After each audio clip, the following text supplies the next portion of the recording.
क्या कभी आपको लगता है कि आप लोगों को ना नहीं कह पाते? छोटी सी क्रिटिसिज्म भी दिल पर लग जाती है, या फिर बार बार ऐसे लोगों की तरफ अट्रैक्ट होते हैं जो आपको वैल्यू नहीं देते? अगर हाँ, तो हो सकता है कि इसका कारण आपकी आज की जिंदगी नहीं बल्कि आपका बचपन हो, क्योंकि साइकोलॉजी कहती है कि हमारे बचपन के अनुभव सिर्फ मेमोरीज नहीं बनाते, वे हमारे सोचने, महसूस करने और रिश्ते बनाने का तरीका भी तय करते हैं। और कई बार हमारी एडल्ट लाइफ में जो प्रॉब्लम दिखाई देती है उनकी जड़ बहुत पीछे छिपी होती है। आइए समझते हैं बचपन की 5 ऐसी चीजें जो शायद आज भी आपकी जिंदगी को साइलेंटली कंट्रोल कर रही है। फर्स्ट, हमेशा गोल्ड चाइल्ड बनने की कोशिश।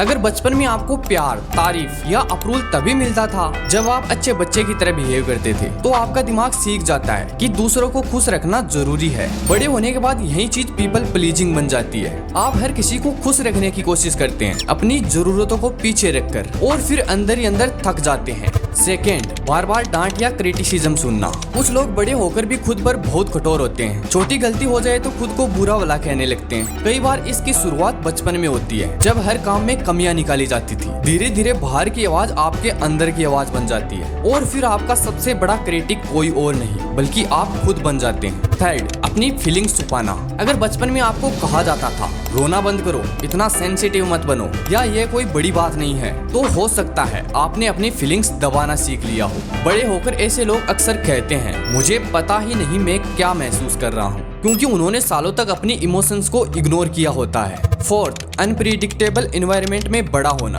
अगर बचपन में घर का माहौल हमेशा तनावपूर्ण या अनएक्सपेक्टेड था, तो आपका दिमाग हर समय अलर्ट रहना सीख जाता है। बड़े होने पर भी आप छोटी छोटी बातों में डेंजर या रिजेक्शन ढूंढने लगते हैं। कोई रिप्लाई देर से करे तो दिमाग तुरंत वर्स्ट के सिनेरियो बनाने लगता है, जबकि असल में कोई समस्या होती ही नहीं। फिफ्थ, खुद को कंपेयर किया जाना। अगर बचपन में बार बार आपकी तुलना किसी और से की गई, तो धीरे धीरे आपको लगने लगता है कि आप पर्याप्त नहीं हैं। और फिर एडल्ट लाइफ में चाहे कितनी भी अचीवमेंट्स मिल जाएं, अंदर से लगता है कि अभी भी कुछ कमी है, क्योंकि कंपैरिजन ने आपके सेल्फ वर्थ को दूसरों के स्टैंडर्ड से जोड़ लिया था। तो इसका फाइनल कंक्लूजन ये है, अगर इन बातों में आपको अपना कोई हिस्सा दिखाई दिया तो याद रखिए, ये आपकी कमजोरी नहीं है, ये बस उन एक्सपीरियंस का असर है जिनसे आप गुजरे हैं। अच्छी बात यह है कि जिस चीज को हम समझ लेते हैं उसे बदलना भी शुरू कर सकते हैं। अवेयरनेस ही बदलाव का पहला कदम है, और शायद आज आपने अपने बारे में कुछ ऐसा समझा हो जो पहले कभी समझ ही नहीं आया था। तो अगर आपको साइकोलॉजी और ह्यूमन बिहेवियर से जुड़ी ऐसी ही रिलेटेबल बातें पसंद है तो चैनल को सब्सक्राइब जरूर करें। हम मिलेंगे अगली वीडियो में एक और दिलचस्प साइकोलॉजिकल इनसाइट के साथ।